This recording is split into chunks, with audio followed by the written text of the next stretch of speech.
नमस्कार मित्रांनो, परीक्षेला सामोरे जाताना या विषयावर आपल्याशी आज संवाद साधणार आहे। मित्रांनो, वर्षभर अभ्यासाचे नियोजन करून नक्कीच आपला अभ्यास झाला असेल याची मला खात्री आहे। अजून काही मुलांना शंका असतील, काहींना अभ्यासाच्या शंका असतील, अडचणी असतील तर आपले पालक, शिक्षक, मुख्याध्यापक आणि आमच्यासारखे समुपदेशक यांच्याजवळ मन मोकळेपणाने चर्चा करा। प्रत्येक प्रश्नाला उत्तर असते। असं म्हणतात ना, every problem is born with a solution for it.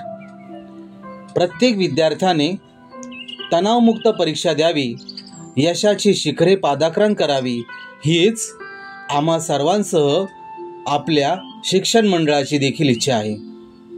मित्रांनो, आपण परीक्षेला जाण्यापूर्वी काही महत्त्वाच्या सूचना आपल्याला देऊ इच्छितो। मित्रांनो, तुम्ही खूप हुशार आहात, परंतु कदाचित अजूनही ताण येत असेल तर त्यापासून दूर राहा। नियोजन केले तर अभ्यास होणारच।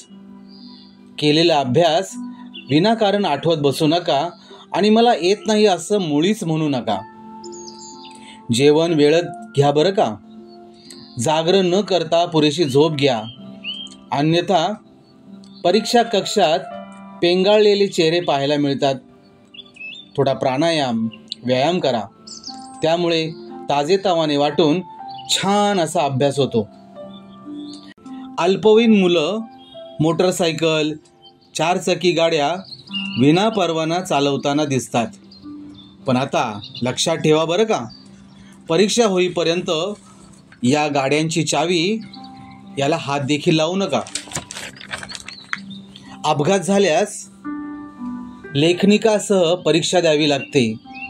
ॲम्ब्युलन्समध्ये बसून परीक्षा दिल्याचे तुम्हाला कदाचित ऐकिवात असेल, म्हणून काळजी घ्या मुलांनो।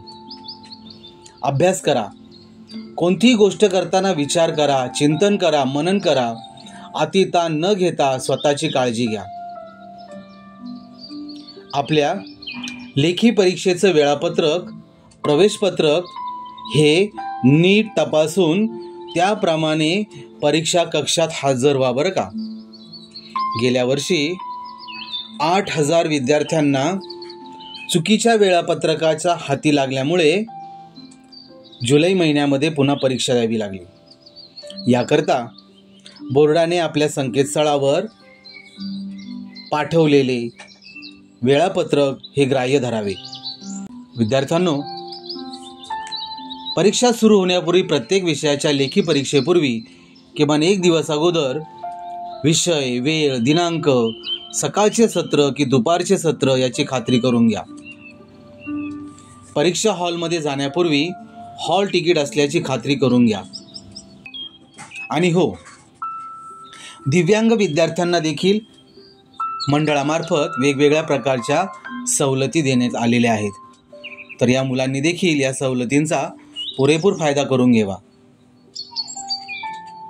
परीक्षा कालावधीमध्ये देखील काही पेपरकरिता सुट्ट्यांचा जो कालावधी मिळतो याचा पुरेपूर वापर करून घ्या। परीक्षा कालावधीमध्ये कोणताही अनुचित प्रकार, कॉपी, अपघात होणार नाही याची आपण सर्वजण काळजी घेऊया। आत्मसन्मानाने जगा, आनंद घ्या, आत्मघात नको। आपण सर्वांनी आनंदाने परीक्षा द्यावी, आनंददायी वातावरणात परीक्षेचा अनुभव घ्यावा। मित्रांनो, एक लक्षात ठेवा, ही आपल्या आयुष्यातील पहिली आणि शेवटची परीक्षा नाही बरं का। Exams are not for pain but for fun.